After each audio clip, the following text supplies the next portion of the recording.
வணக்கம். இது கேள்விக்களம்.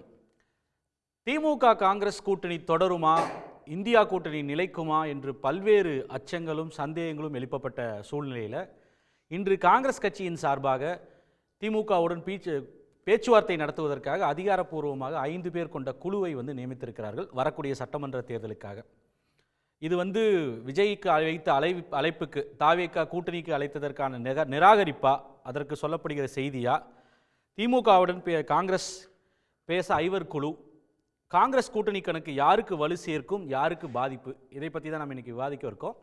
நம்மோடு இணைகிறார்கள் பத்திரிகையாளர் பிரியன், அரசியல் விமர்சகர் நாதன், காங்கிரஸிலிருந்து இனியன் ராபர்ட், தாவேகாவிலிருந்து டி கந்தசாமி, அரசியல் விமர்சகர் ரவீந்திரன் துரைசாமி. அனைவருக்கும் வணக்கம். திரு இனியன் ராபர்ட், உங்களோட தொடர்கிறது தான் சரியாக இருக்குன்னு நினைக்கிறேன். இது பொலிட்டிக்கல் மெசேஜிங்கா, எல்லாம் கிளியரிங் த ஏர் தானே இது? ஏதாவது 2 நாளாக குறிப்பாக அதுவும் டெல்லி மீடியா தேசிய அளவில் இந்தியா கூட்டணியிலேருந்து முக்கியமான கட்சிகள் வெளியே போகுது, இந்தியா கூட்டணி முடிந்து விட்டது அப்படின்லாம் செய்திகள் வந்துட்டு இருந்துச்சு. கேசி வேணுகோபால் இதெல்லாம் பொருளின்னு சொல்லி பதில் கொடுத்துட்டு இருந்தார். பீகாருடன் இந்தியா கூட்டணி ஊற்றி மூடப்பட்டது அப்படின்னு சொல்ல முற்றுப்புள்ளி வைப்பதற்காக கொடுக்கப்பட்ட செய்தியா இது? இங்கே தமிழ்நாட்டில் தாவேகாவுக்கும் கொடுக்கப்பட்ட செய்தியா? இந்தியா கூட்டணி யாரும் ஊத்திலாம் மூட முடியாது, இதான் யதார்த்தம் இங்க. ஆனா ஊடகங்கள்ல அல்லது ஊடகவியாளர்கள் அப்படின்னு சொல்லிட்டு தமிழ்நாட்டுல நிறைய பேர் ஒரு கனவு கோட்டை கட்டிட்டு இருந்தாங்க. எப்படியாவது காங்கிரஸ் திமுக கூட்டணி வெளியே வந்துராதா, அதன் மூலமாக தமிழ்நாடு அரசியல ஒரு குழப்பத்தை ஏற்படுத்த முடியுமா, பாஜக அதிமுக கூட்டணி வர வைக்க முடியுமா, அந்த மாதிரி எல்லாம் நிறைய பேர் தொடர்ச்சியா கண்டிப்பா இந்த முறை காங்கிரஸ் இருக்காதுன்னு தான் சொன்னாங்க. ஆனா காங்கிரஸ் கட்சி அல்லது இந்த அமைப்பு திமுகவுடன் பயணிப்பதுதான் தன்னுடைய எதிர்காலத்திற்கு நல்லது என்கிற ஒரு தொலைநோக்கு பார்வையை தான் நாங்க பயணிச்சிட்டு இருக்கோம். எங்களுக்குள்ள எந்த சிக்கலும் எந்த குழப்பமும் கிடையாது. ஒரு சில பேருக்கு மாற்று கருத்து இருக்கலாம், ஆனா அது பெரும்பான்மையோட கருத்தை கருத முடியாது. அந்த அடிப்படையில நாங்க மிக தெளிவாக இன்று ஒரு முற்றுப்புள்ளி வைத்திருக்கிறோம், அல்லது ஒரு தெளிவை நாங்க இந்த ஊடகங்களுக்கும் சரி அரசியல் வட்டாரத்துக்கும் நாங்க தெளிவுபடுத்திட்டோம். ஏன்னா நிறைய பேர் போற போக்குல ஏதோ பேசிட்டு இருந்தாங்க. தாவேகாவோட பேச்சுவார்த்தை ஆரம்பிச்சுட்டாங்களாம், விஜய் ராகுல் காந்தி பேசாராம், அப்படிலாம் ஒண்ணுமே நடக்கல. தாவேகா சார்பாக அதிகாரப்பூர்வமாக எந்த பேச்சுவார்த்தையும் நடத்தவே இல்லை காங்கிரஸுடன். ஆனா அது மாதிரி நிறைய பேர் பேசிட்டு இருந்தாங்க.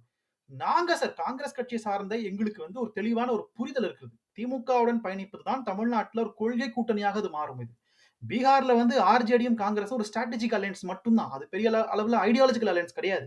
ஆனா தமிழ்நாட்டுல இது ஒரு ஸ்ட்ராட்டஜிக் அலையன்ஸை தாண்டி ஒரு ஐடியாலஜிக்கல் அலையன்ஸ். தமிழ்நாட்டினுடைய சமூக நீதியும் மாநில சுயாட்சியும் திமுக காங்கிரஸ் தான் இங்க வலுப்படுத்த முடியும், பாதுகாக்க முடியும் பாஜகவிடம் இருந்தது என்பதுல தமிழ்நாட்டு மக்களுக்கு நல்ல ஒரு புரிதல் இருக்கிறது. அதனால திமுகவும் காங்கிரஸும் சேர்ந்து ஒரு கேட்டலிஸ்ட் போர்ஸாக தமிழ்நாட்டில் உருவெடுக்கும். கிட்டத்தட்ட உங்களுக்கு 2014க்கு பிறகு நம்ம ஒரு பெரிய பாடத்தை கத்துக்கிட்டோம். 2014ல அன்னைக்கு திமுகவும் காங்கிரஸும் ஒன்றா நின்று இருந்தால், சில பல காரணங்களால ஒரு பிளவு ஏற்பட்டது. ஆனா அன்னைக்கு ஒன்றா நின்று இருந்தால் கிட்டத்தட்ட ஒரு 6ல இருந்து 10 பாராளுமன்ற தொகுதிகள் எங்களுக்கு சாதகமா வந்திருக்கும். ஆனா அதன் பிறகு அந்த கூட்டணியை விடாபடியா நாங்க பிடிச்சிருக்கோம். அதுல ஒரு தெளிவு எங்களுக்கு இருக்குது. எதிர்காலத்திலே இதுல பயணிக்கணும்னு விரும்புறோம். அதனுடைய ஒரு தொடர்ச்சியாக அந்த புரிதல் அடிப்படையில தான் இந்த 5 கூட்டணி அகில இந்திய காங்கிரஸ் கமிட்டியை உருவாக்கி இருக்கிறது. 5 பேர் போய் அடுத்து அறிவலத்துல பேசுவாங்க. அதன் மூலமாக எவ்வளவு தொகுதிகள் எங்களுக்கு வேணும், எந்த தொகுதியில காங்கிரஸ் போட்டியிட போகிறது போன்ற விஷயம் அடுத்த கட்ட முற்போக்கு சார்ந்த விஷயங்கள் நோக்கி இது நகரும் அப்படின்றத நான் பாக்குறேன். இவங்க முதல் சுற்று கருத்தா எடுத்துக்கிறேன். திரு கந்தசாமி, அதாவது நாங்கள் ஏற்கனவே உறுதிப்பாட்டோடு தான் இருந்தோம், அதிகாரப்பூர்வமாக பேச்சுவார்த்தை எல்லாம் நடக்கலை, இந்த கூட்டணியார் தான் திமுகவோடு தான் பயணிக்க போகுதுன்றது அழுத்தம் திருத்தமாக ராபர்ட்டும் சொல்லிட்டாரு, அறிவிக்கை மூலமாக காங்கிரஸ் கட்சியும் சொல்லிட்டது.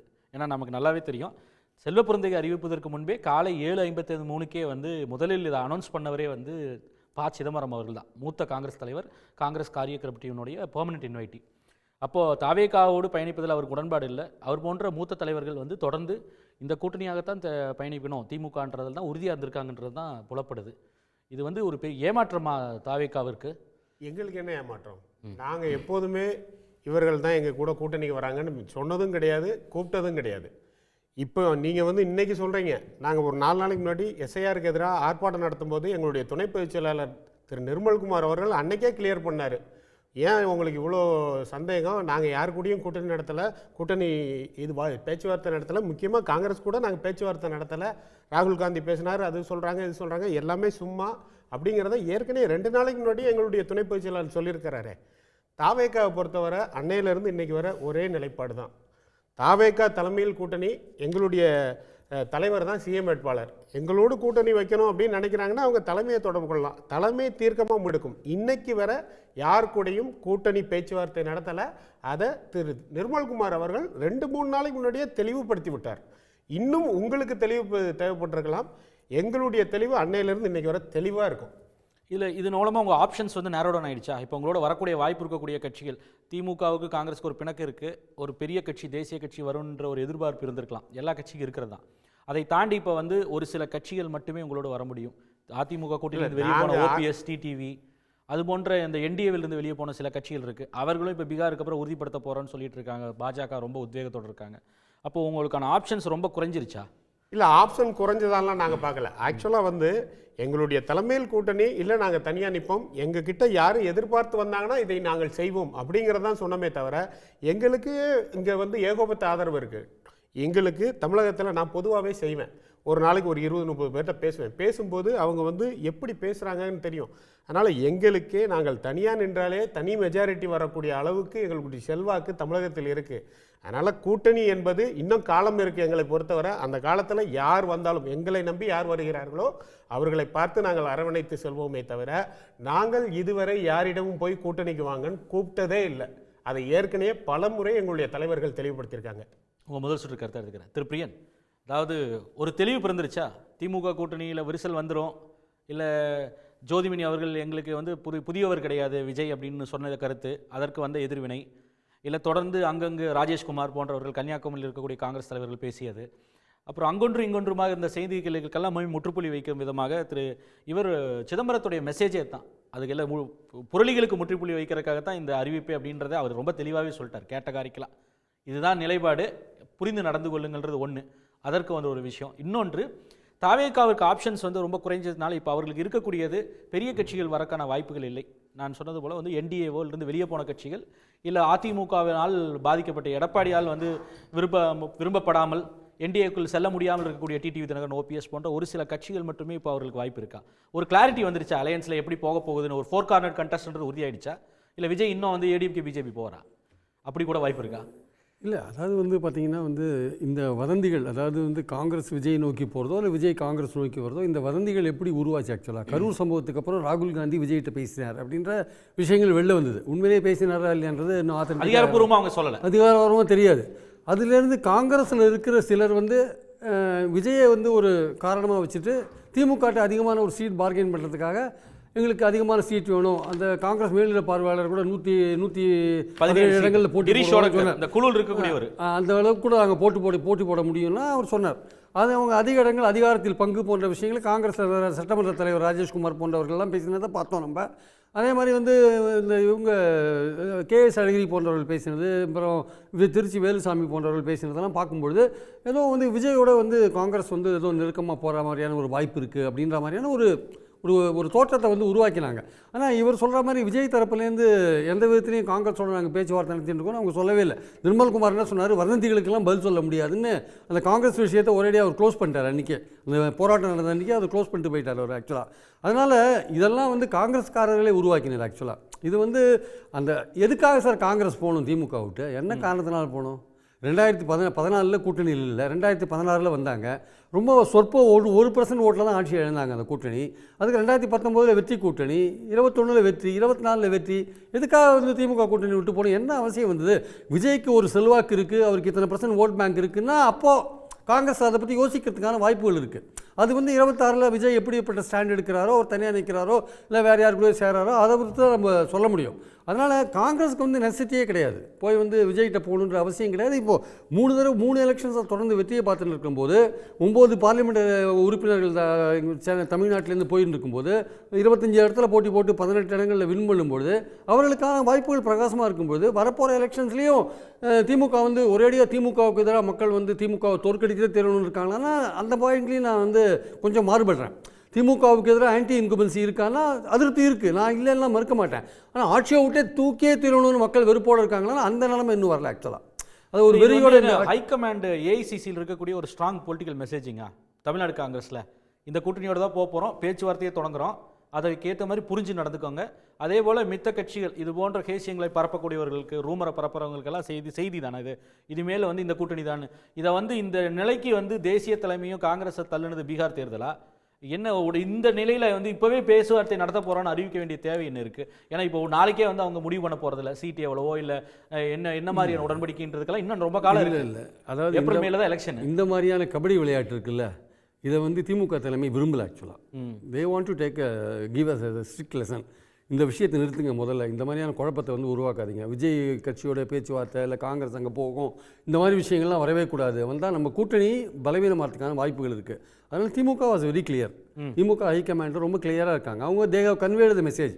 அவங்க காங்கிரஸ் ஹைகமாண்டுக்கு சொன்னாங்க, இந்த விஷயங்கள் நம்ம ரொம்ப வளர விடக்கூடாது, இதை நீங்கள் தடுத்து நிறுத்துங்க அப்படின்னு சொல்ல பிறகு தான் திமுக தலைமை சொன்ன பிறகு தான் இந்த பேனல் போட்டிருக்காங்க. ஆக்சுவலாக டிஎம்கே சொல்லி தான் இந்த பேனல் போட்டிருக்காங்க. இந்த மாதிரியான வதந்திகள் இதெல்லாம் நம்ம கூட்டணி இன்னும் பலவீனமாக்கும், இதை நீங்கள் அலோவ் பண்ணக்கூடாது அப்படின்ற ஒரு விஷயம் திமுக சொன்னதுக்கு அப்புறம் இது போடப்பட்டது. ஹைகமாண்ட் ஏஐசிசிக்கு ஒரு உந்து சக்தியா இருந்தது பீகார் திமுக ஹைகமாண்ட் சொல்லி தான். ஏன்னா நம்ம கூட்டணி ரிசல்ட் ஒரு தாக்கத்தை ஏற்படுத்தும். ஆமா, ஏன்னா இந்த மாதிரி வதந்திகள் வந்து நம்ம கூட்டணியை பலவீனப்படுத்தும் தேர்தல் நோக்கி போகும்போது.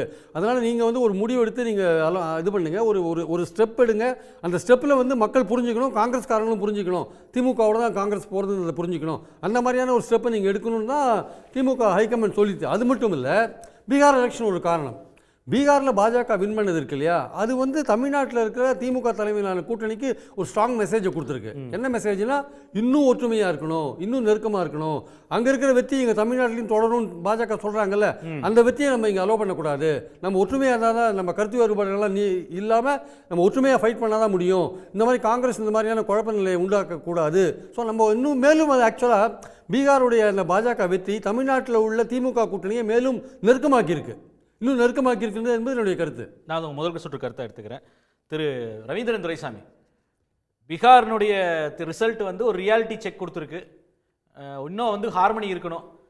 நாங்கள் கூட்டணி விட்டு போயிடுவோம், விஜயோட பேச்சுவார்த்தை நடத்துருவோன்னு இந்த முதலமைச்சர் வேட்பாளர் அறிவிக்க மாட்டேன்னு வந்து தேஜஸ்வி அறிவிக்க மாட்டேன்னு சொன்ன மாதிரிலாம் இங்கே பண்ணக்கூடாது. இன்ஃபேக்ட் வந்து தமிழ்நாட்டில் இருக்கக்கூடிய திமுக காங்கிரஸ் கூட்டணியோடைய ஒரு பெரிய ஸ்ட்ரென்த்தே வந்து அவர்கள் சொல்வது ஹார்மனி தான். கூட்டணினா இப்படி தான் இருக்கணும். ஒரு தேசிய அளவில் ஒரு காங்கிரஸ் ஒரு கூட்டணியை கட்டமைக்கணும்னா பிஜேபிக்கு எதிராக தமிழ்நாடு போல தான் இருக்கணுன்றது தான் தொடர்ந்து சொல்லப்பட்டது. அதை வலியுறுத்தும் விதமாக திமுக சொல்லி தான் ஒன்று நடந்துச்சுன்னு ஒன்று. இன்னொன்று, தாவேக்கான ஆப்ஷன்ஸ் வந்து ரொம்ப சுருங்கிட்டு வருது அப்படின்னு பார்க்கலாமா? இதனால யாருக்கு நல்லது, யாருக்கு பாதகம்?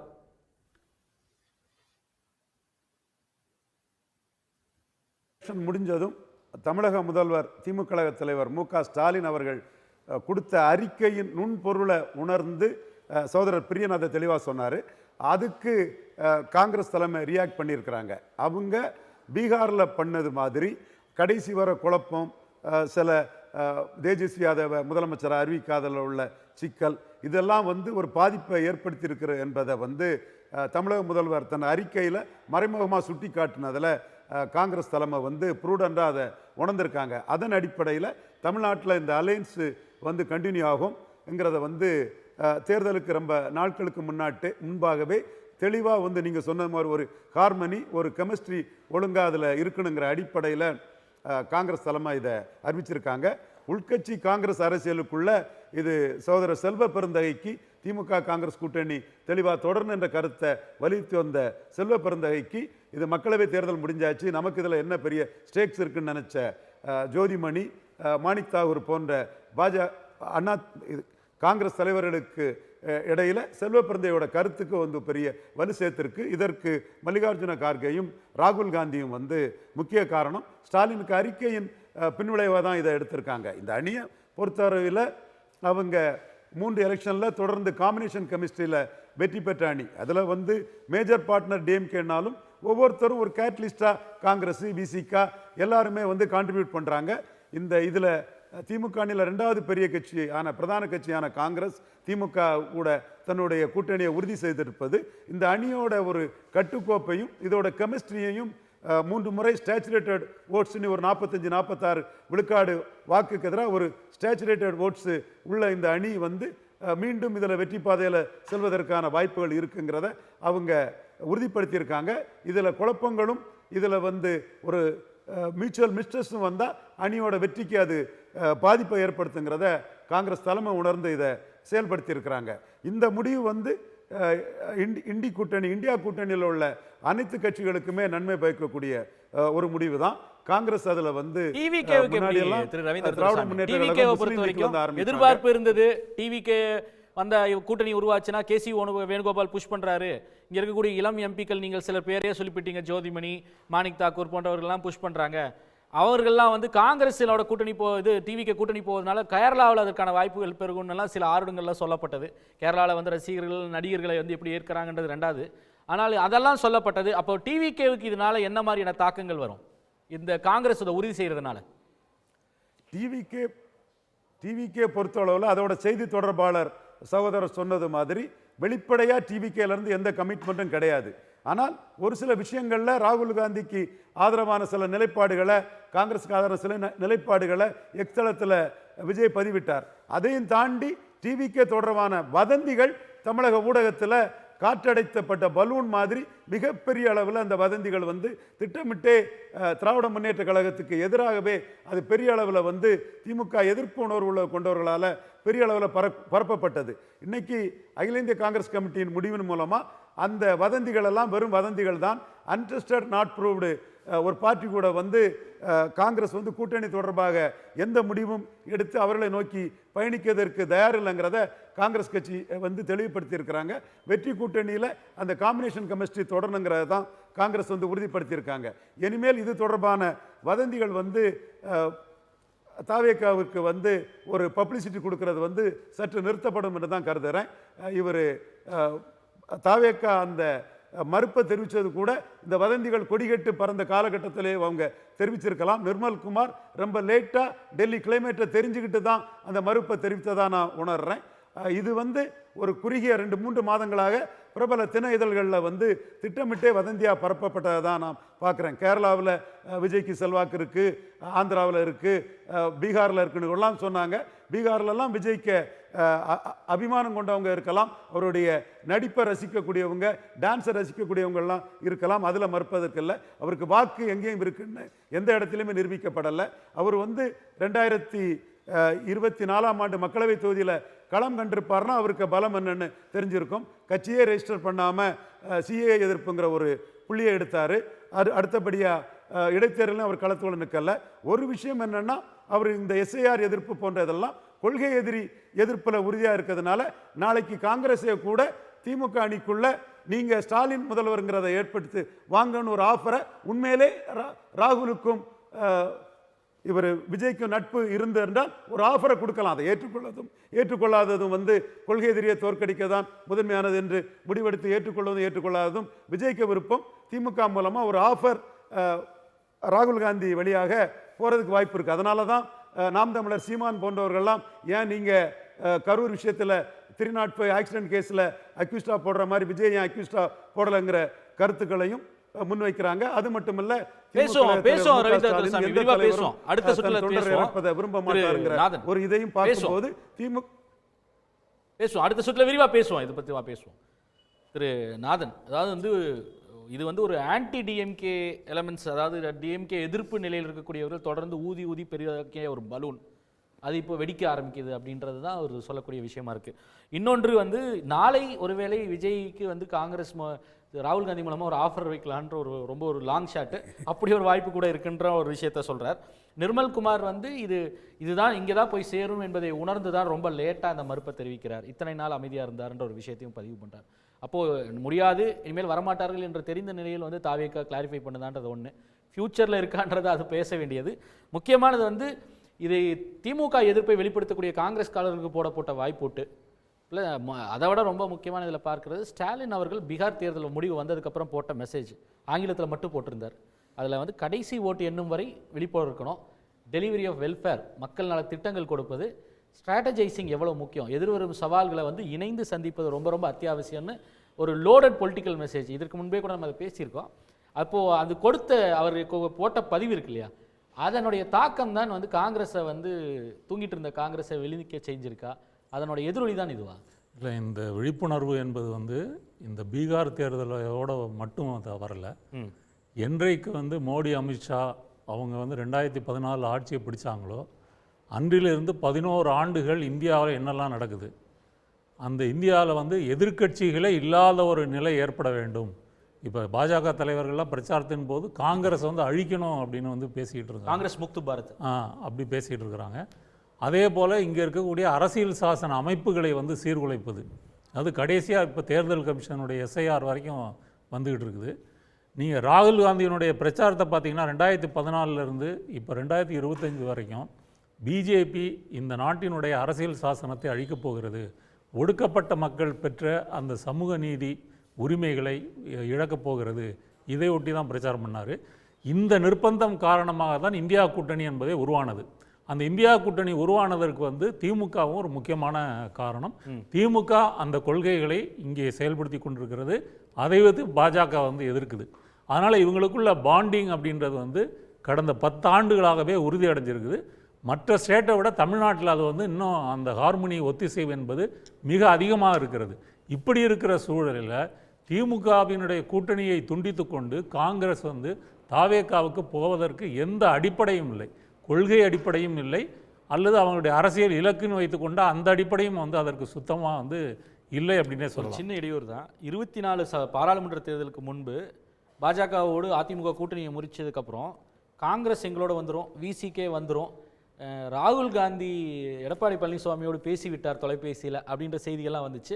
அப்புறம் காங்கிரஸ் தேசிய தலைமை அதுக்கு அதிகாரப்பூர்வமாக வந்து ஒரு ஸ்டேட்மெண்ட்டே கொடுத்து மறுப்பெல்லாம் தெரிவித்தாங்க. அன்று தொடங்கி இன்றும் ஒரு தேர்தல் வர்றதுக்கு சரியாக 6 மாதம் முன்பு அதே போல் கூட்டணியில் வந்து ஒரு பிணக்கு இருக்குது, உடஞ்சிரும் அப்படின்ற ஒரு திருப்பியும் வந்தது. இந்த முறையும் வந்து அதை அட்ரஸ் பண்ணி முற்றுப்புள்ளி வைக்கணுன்றதை இது பண்ணிட்டாங்க. ஆனால் இதில் முக்கியமாக நெருடலாக இருக்கக்கூடிய விஷயம், இந்தியா கூட்டணி உருவானது பட்னாவில் நிதிஷ்குமாருடைய அழைப்பில் ஒரு முக்கியமானவர் விட்டு போயிட்டார். பெரும் சரிவுக்கு அப்புறம் இருக்கிறதை தக்க வச்சுக்கணும். ஏன்னா கடந்த 2-3 நாட்களாக வரக்கூடிய நேரேட்டிவ் வந்து இந்தியா கூட்டணி முக்கியமான 2 கட்சி வெளியே போகுதுன்றது தேசிய அளவில் ஊடகங்கள், மெயின் ஸ்ட்ரீம் மீடியா, நீரோட்டத்தில் இருக்கவங்க எல்லாருமே பேசக்கூடிய விஷயமா இருந்தது. இந்த சூழ்நிலை இங்கே பண்ணும்போது அப்போ தேசிய கட்டாயத்தை உணர்ந்து தான் இப்போ காங்கிரஸ் வந்து இந்த நிலைக்கு வந்து அறிவிக்க வேண்டிய நிலைக்கு இன்றைக்கி ஸ்டாலினுடைய அந்த எச்சரிக்கை, ஒரு வெயில்டு த்ரெட்னு சொல்லுவாங்களே, ஒரு எச்சரிக்கையை வந்து மறைமுகமாக சுட்டி காட்டாத நான் நினச்சி எடுத்து தான் இப்படி பண்ணுறேன். அதுவும் ஒரு முக்கியமான காரணம் தாங்க. நீங்கள் சொன்னது போல் தேசிய ஊடகங்கள் அந்த கருத்துக்களை வந்து தொடர்ந்து பிரச்சாரம் பண்ணுறாங்க. இங்கே தாவேகாவினுடைய அரசியல் ஆரம்பித்தது அவங்க 2 ஆண்டுகளா 2.5 ஆண்டுகளாக அவங்க கட்சி செய்து வந்தது என்பது மேலோட்டமாக பாரதிய ஜனதா எதிர்ப்பு, திமுகவை வந்து ஒரு வன்மத்தோடு எதிர்ப்பது, இதுதான் அவர்களுடைய கொள்கை. அவர்கள் வந்து கொள்கை எதிரி என்று அறிவித்து கொண்ட பிஜேபியோட அவர்கள் வந்து இந்த கரூர் சம்பவத்துக்கு பிறகு சிபிஐ விசாரணையாக இருக்கட்டும் இதிலெல்லாம் அவங்க சமரசமாக போய்க்கிறாங்க.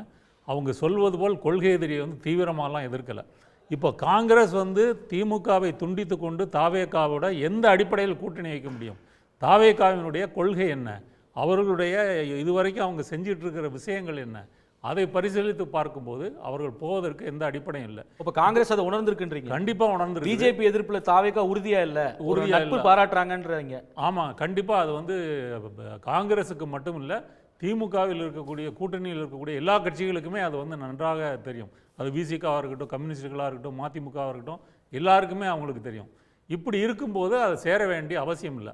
ஆனால் இந்த புரளிகள் வதந்திகள் தேசிய அளவிலும் தமிழக அளவிலும் ஏன் கிளப்பி விடப்படுகிறதுன்னா, பீகாரில் பெற்ற வெற்றியை போன்று தமிழ்நாட்டிலும் அப்படி ஒரு வெற்றியை வந்து பெற்றுவிட முடியும், திமுகவை தோற்கடிக்க முடியும், அதில் வந்து விஜய் வந்து ஒரு மாற்று சக்தியாக வருவார், அப்போ காங்கிரஸ் கட்சியே சேரப்போகுது, இதை திட்டமிட்டு இவர்கள் கிளப்பி விடுகிறார்கள். அந்த கிளப்பி விட்ட சூட்டோடு அதை அணைப்பதற்கு காங்கிரஸினுடைய மத்திய தலைமை வந்து இதை செய்திருக்கிறது. இப்போ காங்கிரஸ்லேயே எடுத்துக்கிட்டீங்க அப்படின்னு சொன்னால், நீங்கள் சொன்னது போல் ஒரு சில தனிநபர்கள் இப்படி விஜய் பற்றி இதெல்லாம் பேசுகிறாங்க. இல்லை நீங்கள் மத்திய அளவில் எடுத்துக்கிட்டிங்கன்னா கூட சில பேர் வந்து ஒரு மென்மையாக வந்து இந்துத்துவத்தை ஆதரிக்கக்கூடிய தலைவர்கள்லாம் இருக்கிறாங்க. ஆனால் தலைவர் ராகுல் காந்தி எடுத்துக்கிட்டிங்க அப்படின்னு சொன்னால், கடந்த 10 ஆண்டுகளாக இந்த இந்துத்துவாவை எதிர்ப்பதாக இருக்கட்டும், நாடு வந்து ஒரு பாசிசத்தை நோக்கி போய் கொண்டிருக்கிறது என்பதை அவர் ஆணித்தரமாக பிரச்சாரம் பண்ணுறாரு. இப்போ தேர்தல் கமிஷன் வாக்கு திருட்டை வைத்து தேர்தல்களை கைப்பற்றுகிறது, பாரதிய ஜனதாவோட கூட்டணி வைத்திருக்கிறது என்பதை தீவிரமாக பிரச்சாரம் செய்து கொண்டிருக்கின்ற இந்த நேரத்தில் கொள்கையோடு அவர்களோடு முற்றிலும் முரண்பாடு உள்ள திமுக கூட்டணியை துண்டிப்பதற்கு எந்த முகாந்திரமும் இல்லை, அதே போல் தாவேகாவோடு கூட்டணி வைப்பதற்கு எந்த முகாந்திரமும் இல்லை என்பதுதான் இந்த அறிக்கை வந்து தெரியப்படுத்துகிறது. நன்றி திரு கந்தசாமி. அதாவது தாவேகா மறைமுகமாக பிஜேபியோடு ஏதோ ஒரு விதத்தில் நட்பு பாராட்டிட்டு இருக்கு. இன்று இருக்கக்கூடிய அச்சுறுத்தல்ன்றது இந்துத்துவா தான், ரைட் விங் அரசியல் தான். அதை எதிர்க்கணுன்றதுல ஒரு கன்விக்ஷன் இருக்குது ராகுல் காந்திக்கு. அதனால தான் தாவேகா அதற்கு உகந்த கட்சி இல்லைன்றதை உணர்ந்து தான் அவங்களுடைய உறுதிப்பாட்டை வந்து இன்னைக்கு நிலைநாட்டியிருக்காங்க, வெளிப்படுத்தியிருக்காங்கன்றது. இல்லை, இது எல்லாமே சுற்றி சுற்றி எப்படி புரளி கிளம்புதோ அதே மாதிரி உள்ள பதில்கள் தான். நாங்கள் ஆரம்பத்தில் இருந்தே சொல்லியிருக்கோம், ஆக்சுவலாக நாங்கள் தனியாக களம் காண போகிறோம், எங்களோடு யார் வேணாலும் கூட்டணி வரலாம், எங்கள் தலைமையில் கூட்டணி இருக்கும், வர்றவங்களாம் அணைச்சிக்கணும், அவ்வளோதான். அதிகாரத்தில் பகிர்வுனே சொல்லிட்டீங்க. ஆமாம், வர்றவங்களாம் அணைச்சிப்போம் அப்படிங்கிறது. அதை தாண்டி நாங்கள் மட்டும்தான் இன்னைக்கு மத்தியில் ஆளுகிற கட்சியையும் மாநிலத்தில் ஆளுகிற கட்சியையும் ஒரே நேரத்தில் எதிர்த்து அரசியல் பண்ணிக்கிட்டு இருக்கோம். இன்னொன்று சார் சொன்னார், சாஃப்ட் போய்கிட்டு இருக்காங்க பிஜேபி கூட எந்த சாஃப்ட்டும் கிடையாது. இன்னைக்கு பிஜேபி என்னென்ன நிலைப்பாட்டில் நாங்கள் எதிர்க்க வேண்டுமோ எல்லா நிலைப்பாட்டிலையும் மதுரை மாநாட்டிலையும் சரி, இல்லை எல்லா இடத்துலையும் போகும்போது கேள்வி கேட்கும்போது நீட்டு, வக்ஃபு, இல்லை எஸ்ஐஆர், இல்லை தமிழகத்துக்கு ஃபண்டு வரல, நிறைய விஷயங்கள்ல எதிர்ப்பு தெரிவித்திருக்கோம். எல்லாத்துக்குமே நான் சொல்றேன். இப்போ நான் அவர் சொல்றதுக்கு பதில் சொல்லும்போது இது டைவர்ட் ஆயிரும். ஸோ எல்லாத்துக்குமே சொல்லியிருக்கோம். இன்னைக்கு எலெக்ஷன் நடக்கிறது தமிழ்நாட்டுக்கு. அப்போ தமிழ்நாட்டில் உள்ள பிரச்சனைகளை நாங்கள் ரொம்ப முன்னிலைப்படுத்த வேண்டிய அவசியம். இன்னைக்கு தமிழ்நாட்டில் எலெக்ஷன் ஒரு வருஷத்துக்கு முன்னாடியே ஆரம்பித்தது போன்ற ஒரு தோற்றம் வந்ததுக்கு அடிப்படை காரணமே திரு விஜய் அவர்கள் தான், தமிழக வெற்றி கழகம் தான். தமிழக வெற்றி கழகம் இன்னைக்கு வரப்போய் தான் இவ்வளோ புரளிகள் நீங்க கிளம்புதுன்னு சொன்னீங்களா? மாற்றுக்கிறதுல ஒரு புதிய பிளேயர் வருது, அதற்கான ஸ்பெகுலேஷன் ஜாஸ்தி ஆகுது, அது யாரும் மறுக்கல. இப்போ இந்த அவர் வைக்கக்கூடிய விமர்சனமே இந்த கன்விக்ஷன் தான், உறுதித்தன்மை கொள்கையில வந்து இல்லை அப்படின்ற ஒரு கேள்வி. இன்னொன்று, இப்போ நான் தமிழ்நாட்டினுடைய பிரச்சனைகள் தமிழ்நாட்டுக்கான தேர்தலுங்கும் போது இப்போ தமிழ்நாடு கவர்னர் கேஸில் உச்சநீதிமன்றம் ஒரு ஒப்பீனியன் கொடுக்குது. அந்த கேஸில் இல்லை, அது தொடர்பாக வந்து குடியரசுத் தலைவர் எழுப்பிய 14 கேள்விகளில் அதில் வந்து ஒவ்வொரு கட்சிகள், அதாவது கூட்டாட்சி தத்துவத்தை விரும்பக்கூடிய கட்சிகள்லாம் ஒரு பக்கம் ஒரு சாரா அந்த அது சம்மந்தமாக ஒரு கருத்து தெரிவிக்கிறாங்க. அதிமுக இது வரைக்கும் பெரிய அளவுக்கு கருத்து சொன்ன மாதிரி தெரியல. தாவேகா வந்து இது சம்பந்தமாக எந்த ஒரு கருத்துமே தெரிவிப்பதாமல் இருப்பதற்கான காரணம் என்ன? இல்லை, நீங்கள் வந்து எல்லா விஷயத்திலும் அரசாங்கம் வந்து எந்தெந்த பிரச்சனை வருதோ எப்போ எல்லாமே நீங்கள் வந்து உச்சநீதிமன்றம் போகிறீங்க. இன்றைக்கி எந்தெந்த விஷயத்தில் தேவைப்படுதோ எல்லா இடத்துலையும் தாவேகா பதில் சொல்லியிருக்கு. இன்றைக்கி சூழ்நிலையில் கரூர் சம்பவத்துக்கு அப்புறம் நாங்கள் வந்து ரொம்ப ஃபோக்கஸ்டாக எங்களுடைய வாலண்டியர்ஸை ட்ரெயின் பண்ணுறது, ப்ளஸ் லோக்கல் இஷ்யூஸ் என்னென்ன இருக்கோ அதை அட்ரஸ் பண்ணுறது, அடுத்து நாங்கள் வந்து பிரச்சாரத்துக்கு போகிறது, அதில் ஃபோக்கஸாக இருக்கிறோம். இந்த விஷயம் எல்லாத்துக்குமே எதிர்ப்பு தேவையான சமயத்தில் அறிக்கைகளாக எங்களுடைய தலைவர்கள் கொடுத்துக்கிட்டு தான் இருக்கிறாங்க. இல்லை, நாட்டில் இருக்கக்கூடிய இது தமிழ்நாடு சார்ந்த பிரச்சனை மட்டும் இல்லை, ஒவ்வொரு மாநில சட்டமன்றத்தினுடைய இறையாண்மை சம்பந்த பிரச்சனை. அதில் வந்து கூட்டாட்சி தத்துவத்தை வந்து கேள்விக்குறியாக்கும் விதமாக ஒரு தீர்ப்பை கொடுத்துருக்கு, ஒரு ஒப்பீனியன், தீர்ப்பு கூட இல்லை, ஒரு ஒப்பீனியனை கொடுத்துருக்கு கான்ஸ்டியூஷன் பெஞ்ச். அப்படிங்கும்பொழுது இந்தியா ஃபுல்லும் இருக்கக்கூடிய ஜனநாயகத்தில் மீது நம்பிக்கை இருக்கக்கூடிய ஒரு எல்லாரும் விமர்சனம் பண்ணுறாங்க. ஒரு கட்சியாக நீங்கள் வந்து கொள்கை ரீதியாக பாஜகவை எதிர்க்கக்கூடிய கட்சியாக, ஒரு திராவிடத்தை ஏற்றுக்கொண்ட கட்சியாக, அந்த விஷயத்தில் ஒரு கருத்தே சொல்லாமல் இருப்பது வந்து எப்படி? அப்போ தமிழ்நாட்டின் மீது நீங்கள் வெளிப்படுத்தக்கூடிய அக்கறையை வந்து இந்த கன்விக்ஷன் இருக்கு இல்லையா, அதை ஆதரிக்கக்கூடிய அந்த ஒப்பீனியனை ஆதரிக்கக்கூடியது பாஜக, அதை சார்ந்த கூட்டணி கட்சிகள். அதையே போல ஒரு நிலைப்பாட்டை நீங்களும் எடுக்கிறீங்க. ஆனால் நம்ம ஜனநாயகத்தின் பேரில் நம்பிக்கை இருக்கக்கூடிய ஒரு கட்சியாக தாவேகா வந்து தனிப்பட்ட ஒரு கருத்தை எடுக்க மாட்டேங்குது அப்படின்ற ஒரு கேள்வி எழுப்புறாங்க. அப்படியெல்லாம் இல்லை. இன்னைக்கு எஸ்ஐஆரை நாங்கள் எதிர்க்கிற மாதிரி யாருமே எதிர்க்கல, சரிங்களா? அதே நேரத்தில் எஸ்ஐஆரை எதிர்த்து என்ன பண்ணிருக்கு? எதிர்த்து நாங்க வந்து ஆர்ப்பாட்டம் நடத்தி இருக்கோம். எங்களுடைய தலைவர் வந்து ஒரு செய்தியை நூக்கன் கார்னர் கொண்டு போய் சேர்த்திருக்காரு. எதிர்த்து ஒரு ஆர்ப்பாட்டம் நடத்தி விஜய் வந்து ஒரு வீடியோ வெளியிட்டிருக்காரு. அது மட்டும் எல்லா கட்சிகளும் களத்துக்கு போயிட்டு இருக்காங்க. தாவேகா எங்க இருக்கு? தாவேகா ஒவ்வொரு கட்சியும் நடத்துறாங்க. தாவேகா ஒவ்வொரு வீட்டுக்கும் போய்கிட்டு இருக்கோம். உங்களுக்கு தெரியல அப்படிங்கிறதுக்காக கிடையாது. நான் கேக்குது, போராட்டம் பண்ணிட்டு இருக்கீங்களா? எங்க மக்களுக்கு எதிர்த்து எஸ்ஐஆரை எதிர்த்து இன்னைக்கு திமுக என்ன செஞ்சுக்கிட்டு இருக்குன்னு சொல்லுங்க. ஒரு ஆர்ப்பாட்டம், அதுக்கப்புறம் எல்லா வீட்டு வாசல்லையும் பூத் கமிட்டி வச்சு எல்லாருக்கும் ஃபார்ம் ஃபில் பண்ணி கொடுக்குது. அது எஸ்ஐஆர் ஆதரிச்சு பண்ற மாதிரி தானே. என்னன்னா எல்லாரும் சொல்ற ஒரு விஷயம், அவங்க போய் ஃபார்ம் ஃபில் பண்ணலன்னா அந்த ஓட்டு போயிடும், அதனால அந்த ஓட்டை பாதுகாக்கணும். அதே வேலையை தாவேகா பண்ணிக்கிட்டு இருக்கு. ஒவ்வொரு பூத்லயும் உள்ள எல்லா வீடுகளுக்கும் போய்கிட்டு இருக்கோம். எல்லா வீட்லயும் போய் ஃபார்ம் வந்துருச்சான்னு சுருக்க வேண்டாம், நம்ம இந்த அரசியலுக்குள்ள வந்துருவோம். அவர்கள் கேட்கக்கூடிய கேள்வி என்பது கொள்கை உறுதிப்பாடு இல்ல. அதனால இன்னைக்கு எலெக்ஷன் வந்து தமிழகத்துல நடக்கிறதுனால தமிழகத்தில் உள்ள திமுக அரசு எங்கெங்க தப்பு நடக்குது, எங்கெங்க சட்ட ஒழுங்கு சீர்குலைஞ்சு இருக்கு, எங்கெங்க பெண்களுக்கு எதிராக இது பாலியல் வன்முறைகள் நடக்குது, இது எல்லாமே சொல்லிக்கிட்டு இருக்கோம். மத்தியில நீங்க சொன்ன கவர்னருக்கு எதிராக கவர்னர் விஷயத்திலேயே வந்தது. அதுக்குண்டான அறிக்கைகள் தலைவர் கொடுப்பாரு.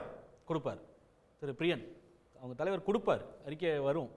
அதற்குள்ள நீங்க வந்து ஏன் வந்து இது போன்ற பிரச்சனைகளுக்கெல்லாம் பேசாம கருத்து சொல்லாம இருக்காங்கன்னு சொல்லி எங்களோட கொள்கை இறுதிப்பாட்ட கேள்வி எழுப்புறீங்க. நாளைக்கு கூட எங்களுக்கு மீட்டிங் இருக்கு, மீட்டிங்ல பேச தான் போறாரு.